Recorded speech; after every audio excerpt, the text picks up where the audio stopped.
algo que hemos mencionado y que seguramente han escuchado, tiene que ver, hablábamos de malnutrición, ¿sí? Ese es el título, y la malnutrición, digamos, ahora nos vamos a meter a profundizar en esto. Sepan que es en Argentina la principal causa de enfermedad y muerte, ¿sí? ¿Por qué? Porque cuando hablamos de malnutrición, en realidad estamos hablando de, dice la Organización Mundial de la Salud, así la define, las carencias, los excesos o los desequilibrios de la ingesta de energía y o nutrientes de una persona. O sea, cuando hablamos de malnutrición estamos hablando de un montón de cosas y la Organización Mundial de la Salud la agrupa en tres grandes categorías. Por un lado, todas las situaciones que tienen que ver con el déficit, y ahí aparecen las distintas formas que adopta la desnutrición. Por otro lado, está la malnutrición relacionada con los micronutrientes, que puede ser por déficit o por exceso, y ahí tenemos, por ejemplo, la anemia por déficit de hierro, ¿sí? O sea, puede ser por déficit o exceso de ciertas vitaminas o minerales. Y por otro lado, hay otro grupo, dice 111, pero sepan que es 1, 2, 3, tres grandes grupos de afecciones, ¿no? Ahí lo estoy leyendo. El tercer gran grupo serían las situaciones de malnutrición por exceso, que comprenden el sobrepeso, la obesidad y las enfermedades no transmisibles relacionadas con la alimentación. Que ahí entraría, por ejemplo, la diabetes, los accidentes cerebrovasculares, entrarían los distintos tipos de cánceres, las cardiopatías, y por eso decimos que es la principal causa de muerte, ¿no? Porque de hecho sabemos, y esto lo va a retomar después Mercedes, que hay un grupo de estas enfermedades no transmisibles que son las que se llevan más del 70% de las muertes en nuestro país, ¿no? Y de hecho, algo que vale la pena ser señalado, y eso tenemos un montón de evidencias, pero estamos tomando los datos de un informe interagencial, o sea, distintas agencias de Naciones Unidas, entre ellas, ahí ven los sellos, la Organización de las Naciones Unidas para la Alimentación y la Agricultura, que es la FAO por la sigla en inglés, el Programa Mundial de Alimentos, la Organización Panamericana de la Salud, que es la Oficina Regional para las Américas de la Organización Mundial de la Salud, y UNICEF, publican en 2018 este informe que pone el foco en la desigualdad en los sistemas alimentarios, ¿sí? Entonces lo que marcan es que la malnutrición se ve agravada precisamente por las desigualdades sociales y económicas que caracterizan a nuestra región, ¿sí? O sea, la región de las Américas no es la región más pobre del mundo, pero sí es la región más desigual. Entonces, son esas desigualdades las que agravan la malnutrición, y lo que sabemos es que las personas que atraviesan ciertas situaciones de vulnerabilidad, por ejemplo, personas pobres, personas que viven en el campo, ¿no? Habitantes rurales, pueblos indígenas, suelen presentar problemas más graves de malnutrición. Y también hay una malnutrición que se ve agravada por género, y eso lo va a retomar después en otro de los encuentros otra compañera de la cátedra, que es Maru Bosco. Y lo que sabemos es que, por ejemplo, en esta región, las mujeres, o sea, en América Latina y el Caribe, las mujeres, por un lado, sufren en mayor medida inseguridad alimentaria severa, y por otro lado, tienden a presentar mayor prevalencia de malnutrición por exceso que los varones. Esto respecto a otras partes del mundo. Bien, entonces, también entender que estos problemas de malnutrición, que ahora Mercedes va a detallar todos los datos que tenemos a nivel poblacional, pero sepan que cuando los miramos a nivel regional, la región de las Américas está 2 puntos porcentuales por encima en lo que respecta a malnutrición por déficit. Estamos por debajo de la media mundial, pero en lo que respecta a malnutrición por exceso estamos 2 puntos por encima del promedio mundial. De hecho, dentro de la región de las Américas, Sudamérica está por encima de la media, ¿sí? Y dentro de Sudamérica, Argentina es la que lidera.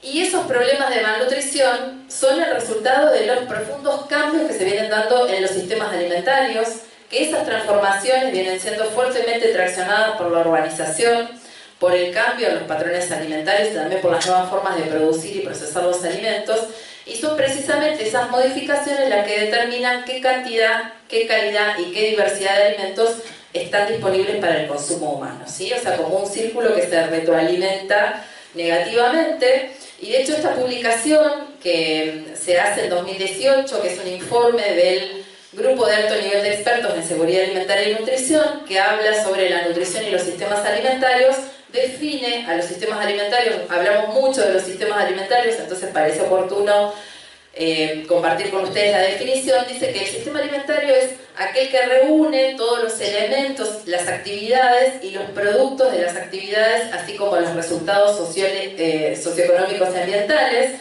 Cuando hablamos de elementos hablamos del medio ambiente, las personas, los insumos, los procesos, y las actividades son todas aquellas que se relacionan con la producción, elaboración, distribución, preparación y consumo, ¿no? Y de hecho, cuando analizamos el sistema alimentario, hay ciertos elementos que se relacionan directamente con la nutrición. En general, del sistema alimentario lo que solemos mirar y poner el foco es solamente, y ni que hablar quienes somos profesionales de la nutrición, miramos sobre todo ese aspecto que son los comportamientos que tenemos como consumidores, pero muchas veces dejamos de lado otros elementos como los entornos alimentarios, que son los que determinan nuestros consumos alimentarios, y de las cadenas de suministro de alimentos en general sabemos poco y nada, ¿no? Y de hecho hay un montón de documentos que toman el tema de la alimentación y también cuál es el estado. El concepto que generalmente usan los organismos de Naciones Unidas es el de seguridad alimentaria, y ponen el foco en cosas que ya se vienen compartiendo. Por ejemplo, Carlos Carballo en su encuentro remarcaba esto, ¿no? O sea que la población, digamos, se viene aumentando, pero también se viene urbanizando. Él hacía foco en esto, que en Argentina más del 90% de la población es urbana. Pero en este documento, que es del año 2019, se pone el foco en la economía, y también se habla de entender, digamos, que cada vez estamos más interconectados y globalizados, y entender el impacto que tiene que la economía no está creciendo tanto como se esperaba. Entiendan que esta publicación es pre-pandemia, o sea que imagínense cómo esto se agravó con las implicancias que tuvo el COVID a nivel mundial, ¿no? Pero algo que es importante remarcar es que en este documento, digamos, se pone el foco en el cambio climático y en qué repercusiones tienen en los sistemas alimentarios y sobre todo en quienes habitan. Acá pone el foco en la ruralidad, pero lo importante es entender, digamos, cómo está todo interconectado y cómo se agrava, ¿no? Y quería remarcar lo del cambio climático porque, como bien saben, o sea, tenemos un contexto electoral, digamos, donde uno de los candidatos es un gran negacionista, ¿no? O sea, un gran negacionista del cambio climático. Entonces, en un contexto donde tenemos un panel intergubernamental con muchísima evidencia que da cuenta de la crisis climática, como para entender lo grave que es y las implicancias que puede tener a nivel global esto, ¿no? Ya metiéndonos en los datos profesionales, le doy la palabra a Mercedes y luego seguimos. ¿Vos vas pasando ella acá? Vale. Bueno, en principio entonces vamos a ir a los datos de la malnutrición, no sin antes aclarar que casi todas las encuestas sobre las que voy a hablar son encuestas que lo que hacen es basarse en mediciones indirectas, o sea, peso y talla, y con eso se calcula body mass index, se mete en distintas tablas, y con eso se tiene un diagnóstico nutricional, ¿sí? Este diagnóstico nutricional es poblacional, que quiere decir que esto no implica una cuestión clínica, o sea, que una persona que para cualquiera de estos sistemas presenta bajo peso no quiere decir que esté desnutrida necesariamente, sino que esto implica una situación de riesgo que debe ser evaluada de forma integral, clínica, como para decir si esto finalmente es una desnutrición, es una emaciación o qué es.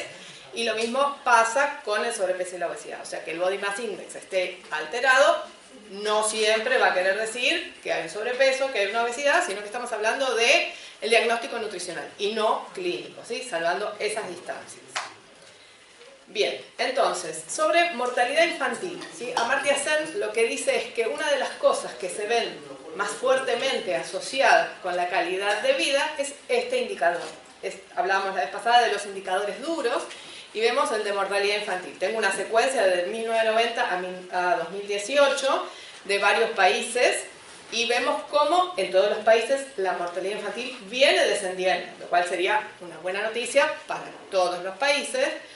Vemos que en la Argentina parte la secuencia de 24 niños fallecidos por año cada 1000 nacidos vivos, y terminamos en 8,8 y después siguió bajando. Bueno, vemos lo que pasa en Chile, vemos lo que pasa en cada uno de los países, y vemos que Cuba, por ejemplo, tiene 4,4, España tiene 3,3, y no lo veo ahora, pero Japón también tiene 2. ¿Sí? Son todos los países que tienen los mejores indicadores en este sentido. Y vemos Haití, que parte de 122 y que fue bajando, y ahí vemos 46, y hay un descenso más, pero no lo traje para mostrar. Bueno, entonces la tasa de mortalidad de la Argentina, decíamos, medimos con estos indicadores duros las políticas grandes, ¿sí? Todas las políticas sanitarias, toda la política alimentaria, y decimos, bueno, a ver, ¿cuántos chicos efectivamente, por acción de todos los programas, van descendiendo la mortalidad? Y vemos cómo en esta secuencia salíamos de 25 y terminamos en el último que tengo disponible, que es de 2021, con el 8%. ¿Sí? Fue bajando en los últimos 3 años, era 8,6, 8,4, 8. ¿Sí? Esta es mortalidad bruta, sería, también parece un buen dato, ¿no? Bueno, claro que los promedios lo que están ocultando son estas diferencias al interior de la Argentina, ¿sí? Entonces, para la secuencia de 2016, vemos como ahí mismo, en ese promedio bastante lindo de 8, ¿sí? Vemos que hay diferencias notables en distintas provincias. Entonces, por ejemplo, para Ciudad de Buenos Aires, vamos a estar para esa secuencia en 7, 7,5, y vamos a encontrarnos con Formosa en 15, ¿sí? O sea que estos promedios ocultan las diferencias que hay al interior de las provincias. Bien, después de esta secuencia lo que va a marcar es la diferencia entre la mortalidad infantil, que es la de arriba, la mortalidad neonatal y la mortalidad posneonatal, ¿sí? Que todas vienen descendiendo, lo cual son todos buenos datos. Además, otra que es interesante es el descenso de la muerte materna, ¿sí? Nosotros veíamos cómo la tasa de muerte materna se iba serruchando en los últimos años. Hubo una bajada, como veíamos, de mortalidad infantil, y hacía un descenso parecido, y en un momento empezaba a serrucharse, ¿sí? Era 3,8, 4,4, 3,2, 3,4, y va así, ¿no? Y estos son datos del Ministerio desde que existe la ILE y la ILE, ¿sí? O sea que hubo un descenso interesante como de lo que se mide. Tengamos en cuenta que mucho de esto también no se mide. Bien, después, sobre mortalidad infantil, para ver en dónde están los que andan peor, ¿sí? Y ahí los ven más oscuritos, son las provincias donde la mortalidad infantil, con este corte del año 2005, que es el que tengo, con mapita, lo vemos, no cambió demasiado. Aunque sí todo cambia, pero la edad sigue siendo el mismo. Bueno, respecto de anemia, mujeres embarazadas y preescolares, decíamos que una de las formas de malnutrición es la anemia, ¿sí? Entonces, vemos que la anemia sigue estando presente en preescolares, pero además aparece en mujeres en edad fértil, ¿sí? 1 de cada 3, y además aparece fuertemente en menores de 2 años, ¿sí? O sea que si tuviéramos que pensar, vieron que la anemia no duele, no sangra, no da grandes síntomas, con lo cual, a pesar de que existe bastante política de prevención de la anemia, es bastante difícil que vaya bajando. Bien, respecto de la evolución de los 3 principales datos de malnutrición que va siguiendo la ENI, la Encuesta Nacional de Nutrición y Salud, tenemos este corte de 2005, que es interesante para hacer esto que hacemos siempre, que es decir, bueno, a ver, si pensamos qué pasa con los chicos, sí, así como a los ojos cerrados, decir, bueno, con lo que pasa, ¿qué va a pasar? Va a haber muchos chicos con desnutrición, ¿sí? Es lo primero que aparece en el ideario de la gente. Y sin embargo, vemos que en la primera, que es prevalencia de bajo peso, aparece solamente un poquito más de lo esperable en 6 o 7 provincias, ¿sí? Y respecto de la baja talla, sí que son chicos que los vemos, cuando los vemos en la consulta, vemos que son chicos armónicos, así que no están muy delgados, pero lo que pasó es que dejaron de crecer. Entonces los vemos armónicos, pero su talla para la edad está afectada. ¿Sí? Son chicos que no están pudiendo crecer. Bien. Y después tenemos los que tienen sobrepeso y obesidad juntos, vamos a decir, que los cuantificamos todos juntos y estamos diciendo diagnóstico nutricional de sobrepeso y obesidad, ¿sí? Y lo vemos que está bastante más rojito. Entonces, decimos que en menores de 5 años, 1 de cada 10 chicos presenta sobrepeso, ¿sí? Y en escolares, la cosa, digamos, en distintas encuestas que van a chicos medidos en la primaria, en primero y en sexto grado, o en la secundaria de 13 a 15 años, vamos a ver cómo, en esta mi abuela no la pegaba, que era, ya va a crecer y va a pegar el estirón, no está sucediendo. Entonces vemos cómo entran los chicos con un cierto grado de sobrepeso y salen con más, ¿sí? Y entran con un cierto grado de obesidad y salen con más, ¿sí? Y esto lo vemos para todos los grupos etarios y aparte vemos que hay hipertensión en los chicos, ¿sí? En los chicos de primero y de sexto grado. No es algo que uno espera al principio en la vida, decir, bueno, sí, hay un chico de 5 años que tiene hipertensión, ¿sí? Bien. Entonces, tenemos datos del ProSane del 2014, qué lindo como se me ocurrió este coso de naranja con el blanco, ¿no? Que no ven un corno. Espero que ustedes vean un poquito mejor porque lo ven más grande.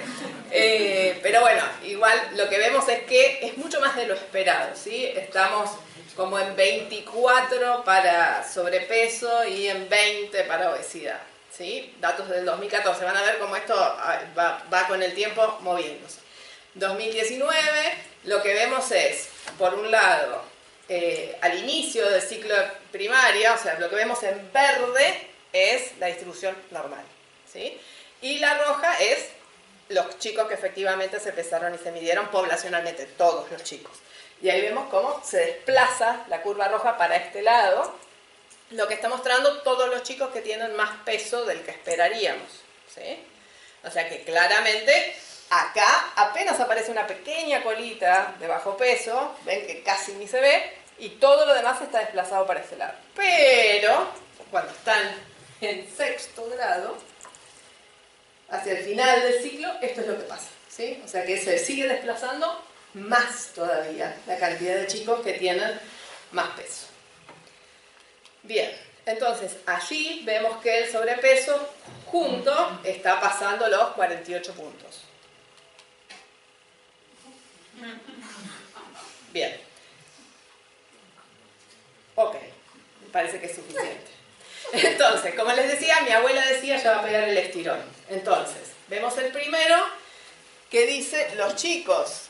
Entonces, terminan con bajo peso y al ingresar, ¿cómo estaban? ¿Sí? Entonces vemos que estaban con los que salen con bajo peso de la escuela, entran con obesidad el 9%, con sobrepeso el 11%, normopeso el 42%, con riesgo de bajo peso 27% y con bajo peso 10%. Bien, los que tienen riesgo de bajo peso es una distribución más o menos similar. Después, los que tienen al salir peso normal, tenían un 10% de bajo peso, un 24%, no, 10% de obesidad, 24% de sobrepeso, 58% eran normales, normopeso, y 65% de riesgo de bajo peso, 6,5% de bajo peso. Ahora, los que tienen sobrepeso y obesidad ingresan con sobrepeso y obesidad y salen con sobrepeso y obesidad en un porcentaje altísimo, y lo volvemos a ver en los que tienen obesidad, ¿sí? Entre todos los que salen de la escuela con obesidad, el 69% ingresó con obesidad. Así que esta mi abuela no la pegaba, no pegan el estirón, nadie al pegar el estirón va a reducir esta relación peso-talla. Solo por esa circunstancia estamos viendo que los factores del entorno están jugando muy en contra de nuestros chicos, ¿sí? Bien, la encuesta mundial de salud escolar, decíamos los chicos que ya son un poquito más grandes, y ahí vemos como en 3 mediciones que tenemos, el sobrepeso aumenta, de 24 a 28, de 28 a 30, y la obesidad de 4 a 5, de 5 a 7, y todo el exceso de peso. Y además, esta malnutrición por exceso está asociada, como decíamos, con las condiciones socioeconómicas. O sea que los adolescentes de nivel socioeconómico más bajo tienen un 31% más de probabilidades de tener sobrepeso. Bien. Y para los que piensen que esto es un fenómeno que se da en las grandes ciudades, voy a mostrar algunos estudios puntuales de zonas rurales, zonas wichis, de zonas más alejadas, en donde esto se sigue viendo, ¿sí? No es el mismo porcentaje, pero vemos que hay igualmente mucho más de lo esperado sobrepeso y obesidad para niños y para niñas.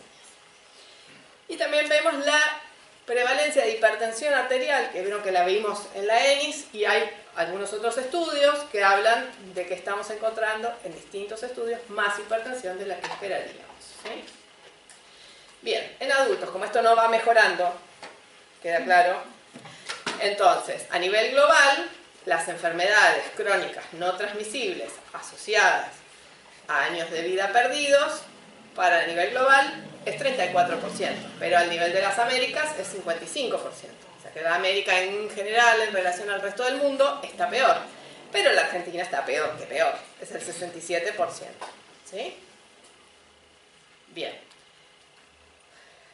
Bien, este era un ejemplo. Acá veo mucha gente joven, así que poquitos se van a acordar de lo que estoy diciendo.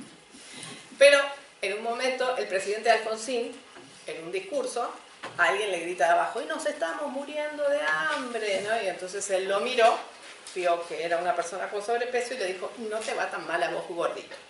¿Sí? Pensemos que esta obesidad fue un factor de riesgo y que esta persona, que era un dirigente de ATE, falleció de COVID.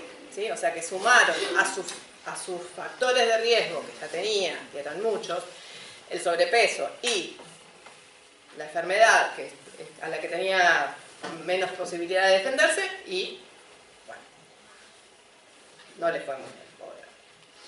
Entonces, siguiendo por grupos etarios, casi 7 de cada 10 personas pierden años por enfermedades crónicas no transmisibles.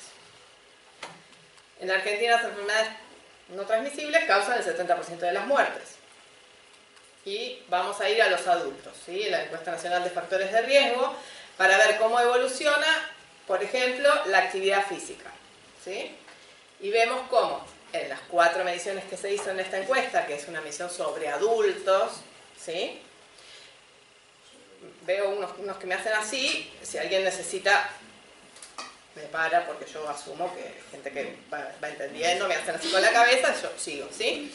Entonces, como que a través del tiempo fue aumentando la cantidad de actividad física registrada. Sin embargo, cuando se les preguntó si utilizaban la sal, ¿sí? Después de la cocción, eso fue disminuyendo. Bueno, es algo. Después, sobre el consumo de 5 porciones de frutas y verduras, eso fue aumentando un poquito, pero un poquito, habría que medirlo ahora. Sobre el exceso de peso, empezamos mal y terminamos peor, ¿sí? Estamos casi en 67% de reporte de sobrepeso y obesidad autorreportado, y cuando se hizo objetivamente sube. Y creo que estamos. ¿Para qué vamos a volver a eso?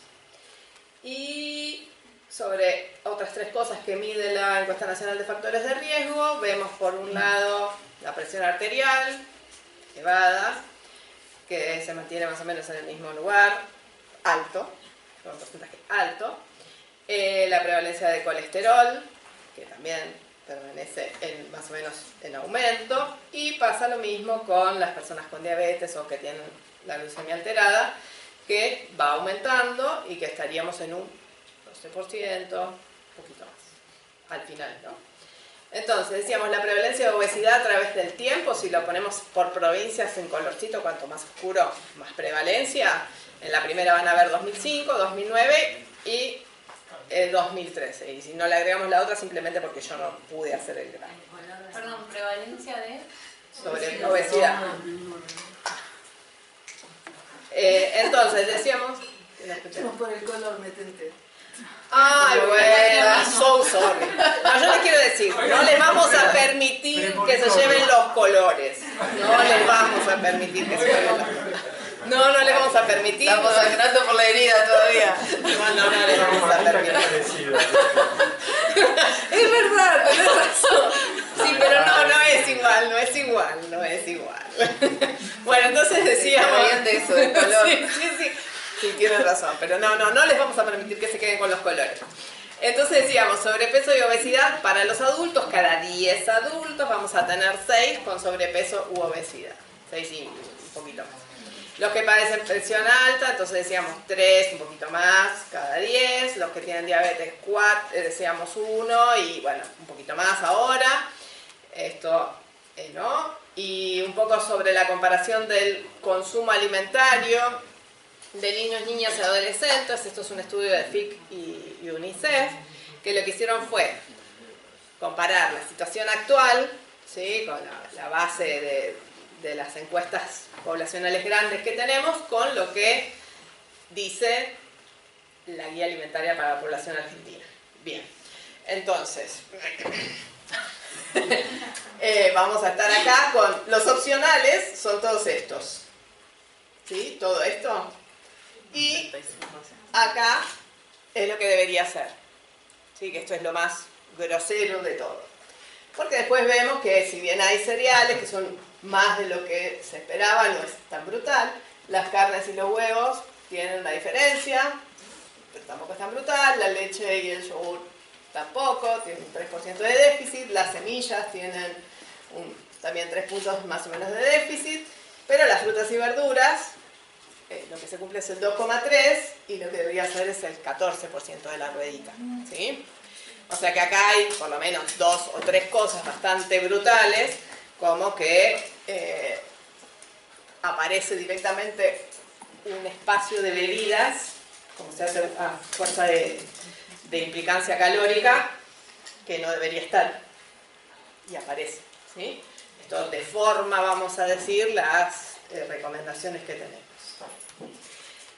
Y clasificando lo mismo, lo que los niños, niñas y adolescentes de 2 a 17 años consumen por la clasificación NOVA, que después vamos a retomar de qué se trata, pero que en principio clasifica los alimentos en procesados, ultraprocesados, mínimamente procesados y naturales, vemos que los ultraprocesados ocupan todo este lugar, que no deberían, y todos estos otros este lugar. O sea que al final nos queda menos de un cuarto de lo que consumen niños, niñas y adolescentes de alimentos naturales, ¿sí?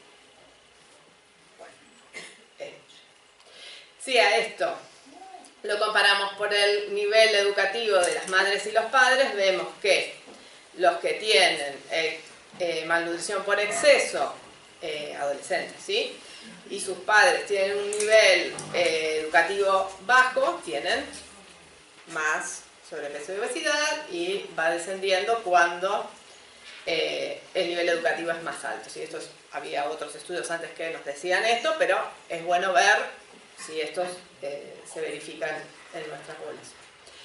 Y lo mismo pasa con la prevalencia de obesidad en adolescentes según el nivel educativo de los padres, y vemos exactamente lo mismo, que a nivel educativo más alto de los padres, la prevalencia es un poquito más.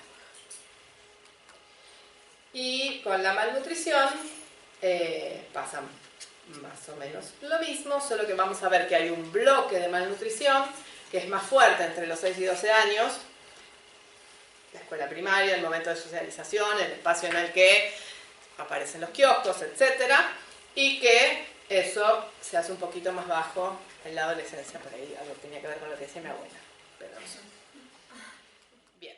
Fue Mercedes presentando algunos datos locales respecto a cómo vienen transformándose los consumos alimentarios. En realidad lo que mostraba, por ejemplo, en este último estudio que hizo UNICEF Argentina y FICA Argentina, es una foto de lo que está pasando hoy y con el foco claramente puesto en niños, niñas y adolescentes.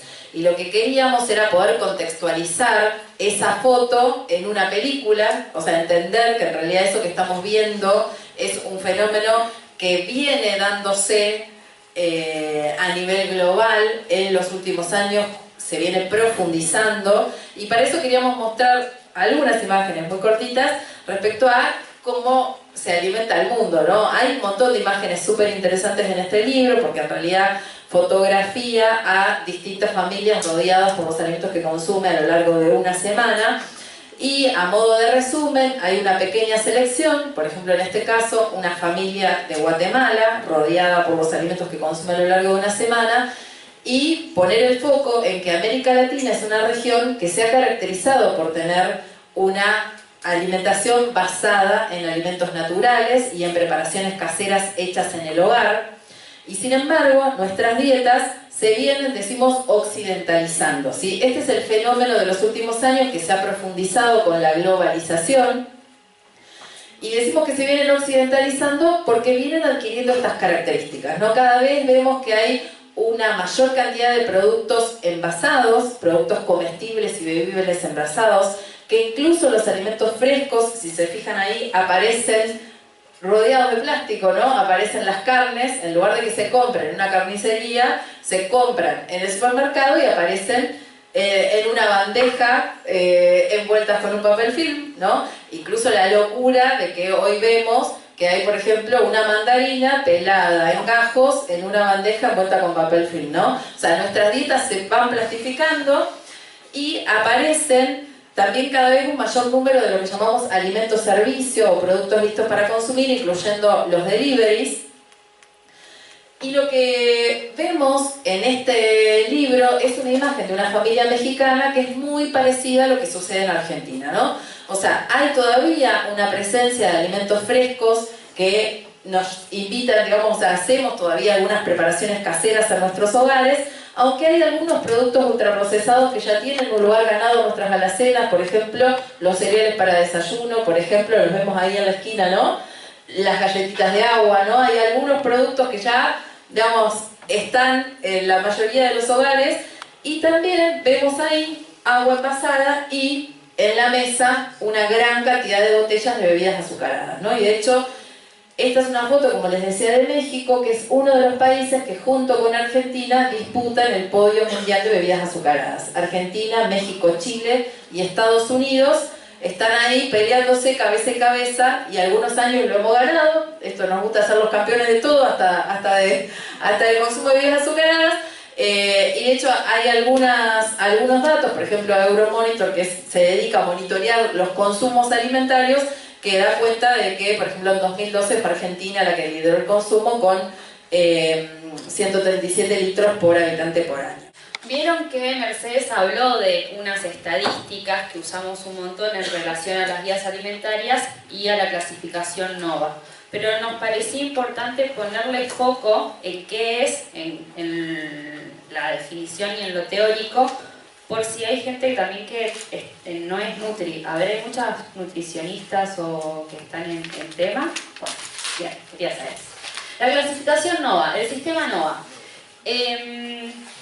Se llama así a la clasificación de los alimentos según el grado de procesamiento, ¿no? Bueno, puede ser por naturaleza, finalidad, pero principalmente por el grado de procesamiento que se le aplican a esos alimentos. Voy a leer desde acá. Ahí está. Bien. Esto es un sistema que desarrolló el doctor Carlos Monteiro de la Universidad de Brasil. Y clasifica en 3 grandes grupos. En alimentos sin procesar o mínimamente procesados. Ah, sí, ahí está. Gracias. Ingredientes culinarios procesados, alimentos procesados y alimentos ultraprocesados. Vamos a ver hacia grandes rasgos cada uno. Los alimentos sin procesar son los que conocemos, que son los alimentos naturales, digamos, sin ningún tipo de procesamiento, las frutas, las verduras. Y mínimamente procesados es que necesitan un mínimo procesamiento para ser consumido, no sé, descartar la cáscara de huevo, por ejemplo. Acá tenemos frutas congeladas, verduras, cereales, legumbres. Por ejemplo, comer un fruto seco, una nuez, se descarta la cáscara, entonces vendría a ser un alimento mínimamente procesado. Bien, las carnes, los mariscos, el huevo, la leche, que necesita el proceso de pasteurización. Bien, los ingredientes culinarios son todos esos ingredientes que principalmente son grasos, son los que, sumando los ingredientes culinarios y los alimentos sin procesar, van a generar un procesado, por ejemplo, que es el aceite de oliva, de maíz, la sal, el azúcar, bien, son como los que consumimos mezclados o acompañados de algo más. Bien, los alimentos procesados es la mezcla de los anteriores, ¿no? Como cualquier preparación que podemos tener, panes caseros simples, quesos, carnes saladas o crudas, por ejemplo un jamón crudo, ¿bien? Como que tenga un ingrediente culinario. Y acá tenemos las conservas también o los enlatados. ¿Por qué es importante esto? Porque la clasificación NOVA tiene mucho que ver con la ley de etiquetado, vamos a ver, según el grado de procesamiento. Entonces es importante tener claro esto también para entender después cómo se aplican un poco las políticas públicas. Bien, acá llegamos a los productos ultraprocesados, que estuvimos hablando un montón de esto y vamos a seguir hablando. Los alimentos ultraprocesados son formulaciones industriales, son inventos de la ciencia, digamos, de la tecnología de la industria alimentaria moderna, ¿no? Es decir, que muchos productos ultraprocesados tienen esencia de frutilla, sabor a frutilla, pero no tienen una frutilla de verdad natural, que es lo que vimos al principio. Se consumen principalmente en supermercados, ¿bien? Llenos de esos colores, de esos packaging. Vienen listos para consumir. Acá tenemos un puré de papa o una salsa de tomate que se abre y se consume rápidamente. No necesitamos mucho más.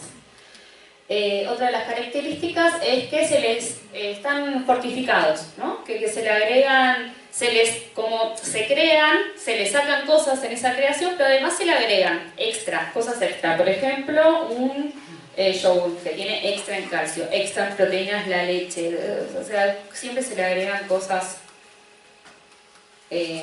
fortificadas. Bien. Tienen en sus ingredientes muchos aditivos que no entendemos qué dicen, qué son, de dónde vienen, a dónde van, no entendemos nada.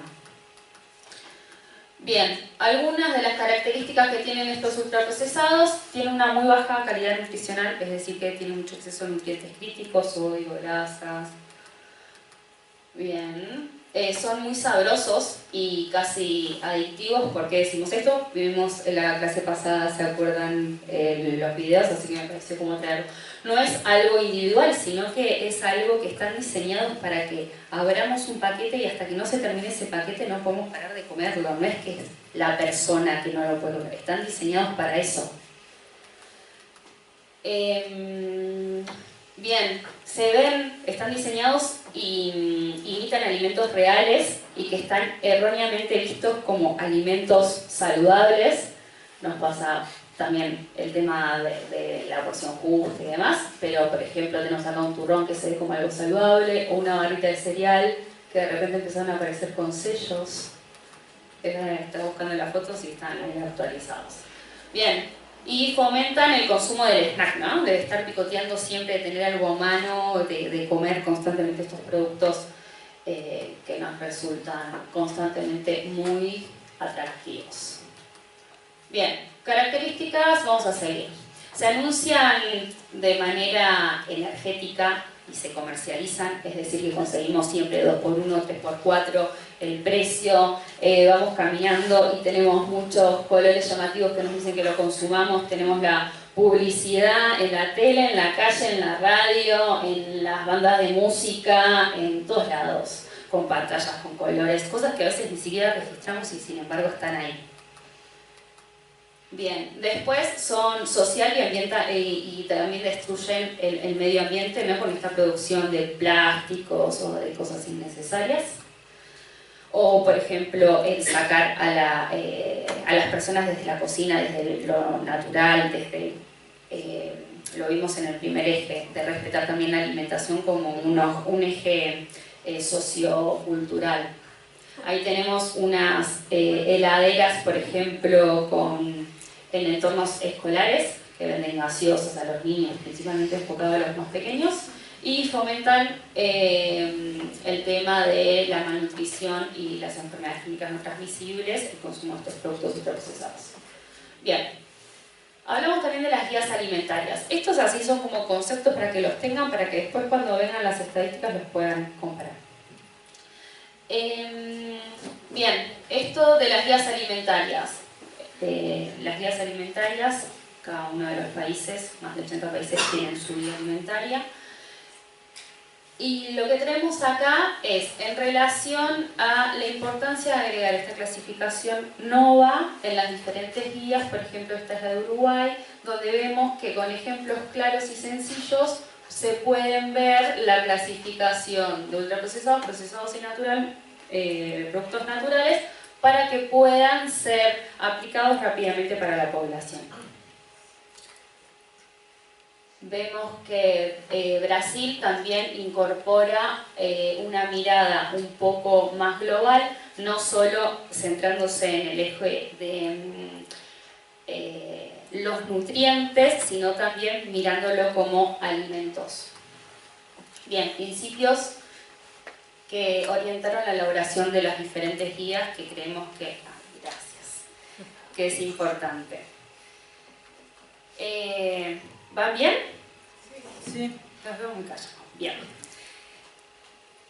Es lo que decíamos recién, es fundamental que las guías alimentarias en su construcción tengan una mirada en los alimentos y no solo en la ingesta de nutrientes, ¿no? Porque consumimos y comemos alimentos en sí. Las recomendaciones sobre la alimentación deben ser en sintonía de su tiempo, es decir, tienen que estar en un contexto, en un lugar, en un momento, en una sociedad actual, a un país determinado. Una alimentación saludable proviene de un sistema alimentario social y ambientalmente sostenible. Lo que hablamos recién es fundamental que esté relacionado con un sistema productivo que sea sustentable, sostenible, que respete los saberes de los diferentes sectores del pueblo, de la población, y que dé autonomía a la hora de elegir. No que indique sino que las personas tengan las herramientas para decir qué es lo que puedan comer. Bien, en Argentina tenemos las guías alimentarias para nuestra población. ¿Las conocían? Hay varios núcleos, así que las conocen. Bien, ¿en general? No. Buenísimo.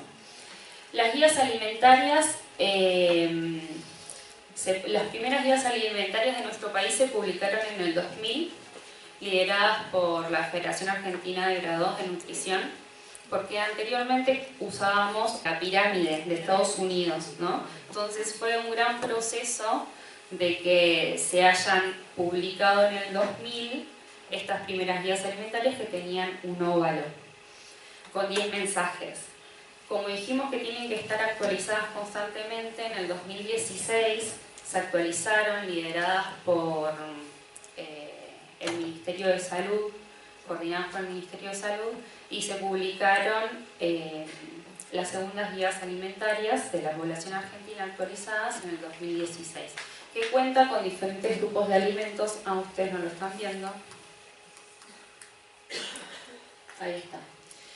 ¿Qué es lo que hablábamos? Cuenta con diferentes grupos, por ejemplo, lo podemos organizar en dos grandes sectores, como los que son los protectores y después los que son opcionales, que son acá. Que cuando Mercedes comparó las estadísticas, hablaba puntualmente de este grupo de opcionales, que está acá abajo, que es el rojo.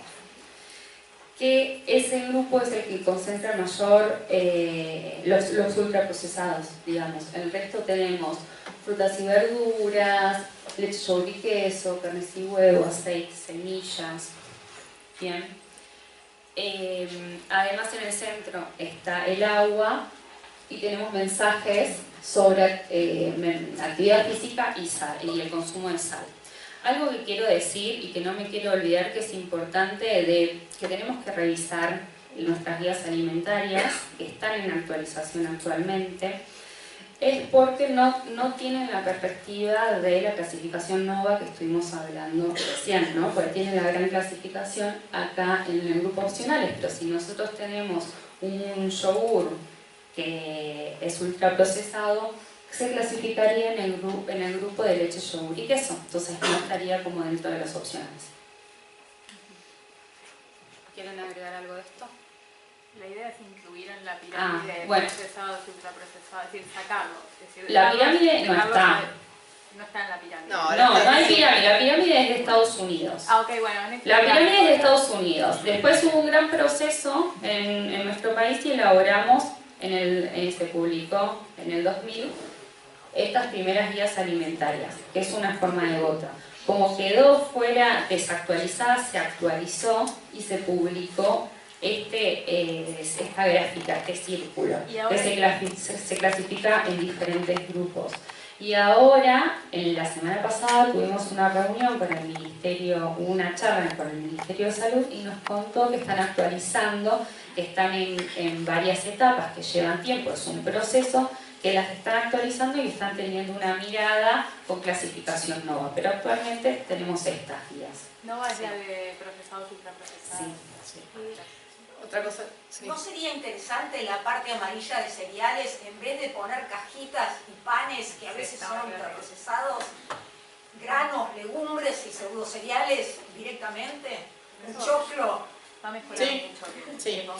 Sí, el tema que por ahí yo quería agregar es que tiene que ver con que las primeras guías que se hicieron en Argentina las tomó el colectivo de nutricionistas y lo hizo, digamos, de motus propio. Desde la Federación Argentina de Graduados en Nutrición delegó en la Asociación Argentina, que es la de la Ciudad de Buenos Aires, a un equipo técnico que hizo esa producción, ¿sí? Que después fue tomada por el Ministerio.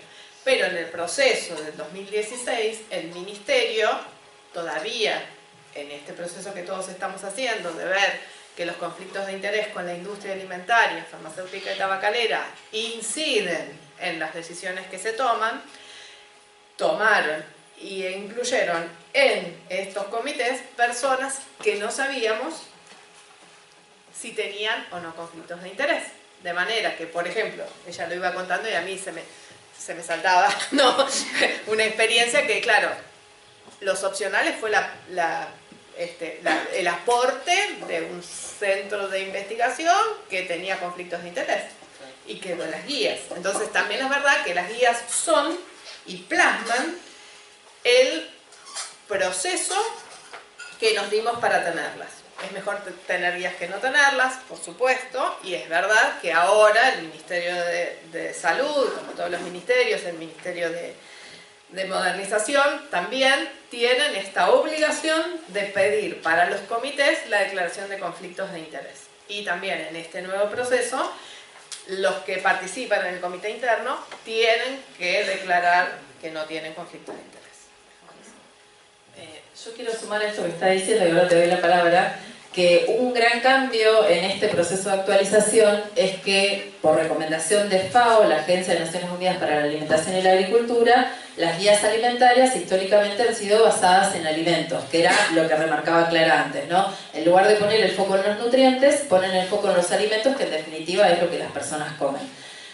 Estas actuales guías, o sea, las que se están actualizando, digamos, las que van a venir, que no sabemos qué mensajes van a tener, ni qué gráfica van a tener, si es que tienen una gráfica, porque la gráfica en realidad es opcional. Hay países que tienen guías alimentarias, que son mensajes, que son recomendaciones, que no están acompañadas por una representación gráfica.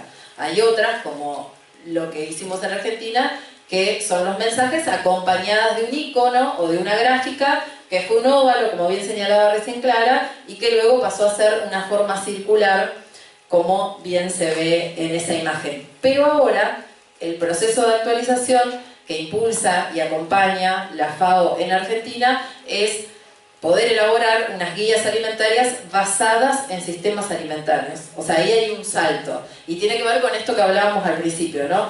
Con poder mirar la alimentación desde esta perspectiva amplia, y es tener en cuenta de que no solamente hay personas que consumen alimentos, sino que hay personas que consumen alimentos que provienen de ciertos sistemas alimentarios, y lo que necesitamos es que esos alimentos provengan de sistemas alimentarios sostenibles. Y eso lo vamos a retomar después, ¿no? Porque no hay forma de que podamos tener una alimentación saludable y podamos vivir una vida sana y digna, digamos, en la medida en la que esos alimentos no provengan de un sistema alimentario sostenible. Entonces, ese es como un cambio de enfoque y de paradigma, ¿no? O sea, pasamos de tener guías alimentarias basadas en alimentos a poder estar dando la discusión para poder tener guías alimentarias basadas en sistemas alimentarios. Una consulta. Si entendí bien, por ejemplo, en la actualización se tendría en cuenta, no sé si las frutas y verduras son agroecológicas, porque hay un montón de frutas y verduras. Sí. Les cuento que la Cátedra Libre, la Caliza Nutrición, nuestra Caliza, forman parte de la red Calizas, de la que ya se habló, una red de casi 70 espacios actualmente, y hemos sido convocados como red, o sea, la red Calizas está formando parte de ese proceso de actualización. Y estoy, digamos, participando como delegada de la red, o sea, soy una de las personas que está participando del proceso. Y dentro de lo que es el proceso, que viene siendo un proceso largo, por ejemplo, el último envío tuvo que ver precisamente con el impacto de los agroquímicos en la salud, ¿sí? O sea, están sometiendo a consideración de quienes están participando de este grupo ampliado, de este colectivo de organizaciones, digamos, que hay un representante por la academia, otro por la sociedad civil, que estarán participando de ese proceso, digo, como que es un proceso que viene siendo interesante. No sabemos qué de todo eso finalmente quedará plasmado. Sí sabemos que tuvimos que completar, a diferencia de los días anteriores, una declaración de conflicto de interés individual y colectiva, colectiva de las organizaciones.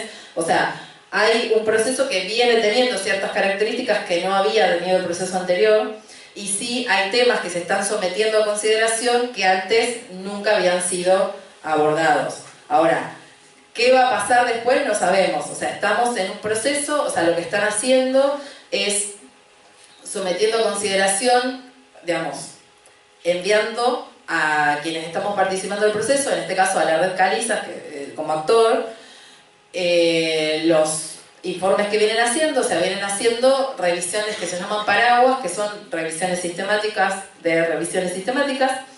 Eso tiene ciertas características y se están abarcando temas que antes no se habían abarcado. No sabemos cómo va a ser, pero por lo pronto viene bastante interesante el proceso. Sí, esto es una simplificación absoluta de intentar compartir algo del tema en el contexto de un encuentro donde queremos abarcar un montón de aspectos que hacen a las políticas públicas. Claramente, ¿qué mensajes decide un Estado compartir como recomendaciones poblacionales? Claramente tiene que ver con una decisión, digamos, y en relación a cómo esto se construye, es fundamental que tengan presente que se tienen en cuenta, por un lado, los datos de la situación epidemiológica, ¿sí? O sea, cuál es la situación alimentaria y nutricional del país, ¿sí? Que es algo fundamental que tenemos que entender, que como país tenemos una alimentación que tiene una característica, que nuestra alimentación se basa en un eje donde hay tres cosas que tienen un peso enorme, que son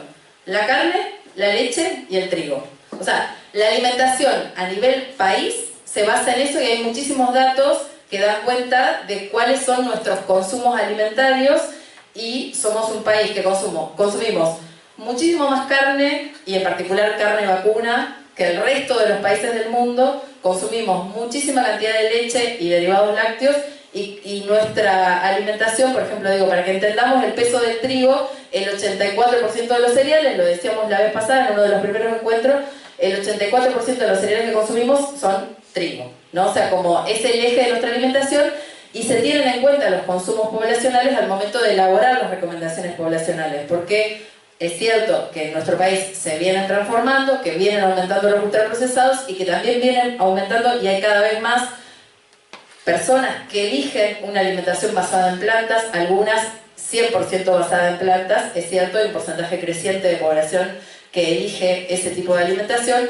aunque como país es cierto también que la mayoría de las personas consumen carne, leche y cereales, en particular trigo, como datos globales. Digamos, sí nos parece importante compartirles, digamos, que esta es la situación epidemiológica actual, o sea, estos son los datos que tenemos como país, que son alarmantes, y tenemos un montón de desafíos, y de hecho uno de los grandes desafíos tiene que ver precisamente con que es necesario aumentar la disponibilidad de alimentos saludables. O sea, comemos lo que comemos también porque hay un sistema alimentario que nos obliga, o sea, aunque no lo veamos y aunque creamos que somos libres, o sea, tenemos un sistema alimentario que nos obliga a comer lo que comemos, ¿sí? Y de hecho tenemos un montón de estudios, y de hecho estudios que vienen de las ciencias sociales y la antropología. Tuvimos uno de nuestros primeros encuentros que puso el foco en esto, ¿no? Y en cómo, digamos, nuestros consumos, digamos, vienen siendo fuertemente condicionados, y sí también sabemos que hay un montón de políticas que necesitamos y en las que no estamos avanzando, ¿no? Que son urgentemente necesarias porque apuntan a la transformación de los sistemas alimentarios.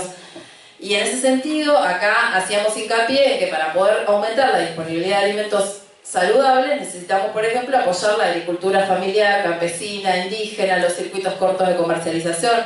Somos un país que tiene una lógica de comercialización fuertemente supermercadista. Más del 80% de los alimentos se compran en supermercados, y de hecho más del 60% de las ventas, perdón, el 50% de las ventas se concentran tan solo en 3 cadenas de supermercado, ¿sí? Y el 80% de las ventas se concentran en tan solo 6 cadenas de supermercado, ¿no? Para que entendamos de que nuestros consumos claramente tenemos una lógica supermercadista, van a estar fuertemente marcados por cuál es la oferta de productos comestibles y bebibles en ese tipo de espacios, ¿no? Entonces necesitamos, digamos, transformar los circuitos de comercialización, que se priorice y se apoye los circuitos cortos de comercialización, que se avance con medidas fiscales en las que todavía tenemos muchos pendientes, ¿no? O sea, necesitaríamos gravar con impuestos a aquellos productos cuyo consumo se quiera desalentar y subsidiar a aquellos productos cuyo consumo se quiera estimular. También que las comidas institucionales, entre ellas las que se ofrecen en las instituciones de salud, a las que muchas veces, digamos, no elegimos ingresar, o sea, no llegamos a una institución de salud por un problema de salud que amerita una internación, y muchas veces es el mismo Estado en los hospitales públicos, como bien señalaba la señora recién, el que nos ofrece, y ergo tenemos que comer productos ultraprocesados, que son los que nos sirvan a nuestras bandejas. Entonces, claramente, con la ley que ahora vamos a abarcar, se empiezan a avanzar con algunas medidas, por ejemplo, la protección de los entornos escolares, pero necesitamos que todas las comidas institucionales, y con más razón las comidas institucionales de las instituciones estatales, se basen en alimentos frescos, en comidas hechas en el momento, frescas, que excluyan los ultraprocesados, que esté disponible el agua segura de manera gratuita en todos los espacios, en las instituciones escolares, pero también en las instituciones de salud, también en la vía pública, en los espacios, en los lugares de esparcimiento. O sea, yo me acuerdo cuando era chica, yo soy de Entre Ríos, pero en la plaza había un bebedero. O sea, son cosas que ya no vemos, ¿sí? En la escuela, en el patio de la escuela a la que yo iba, había un bebedero. Entonces ahora, o no hay bebederos, o si hay, no funcionan. Si circulo en la calle y quiero tomar agua, tengo que comprarla, y si voy a gastar, por ahí elijo una gaseosa y no, ya que voy a gastar plata, y no una botella de agua. Entonces sí, claramente necesitamos un montón de políticas que nos permitan que los alimentos saludables estén fuertemente disponibles. Y también necesitamos avanzar en las percepciones que tenemos como consumidores, lograr cambiarlas, porque muchas veces elegimos ciertos productos creyendo que son saludables cuando en realidad no lo son.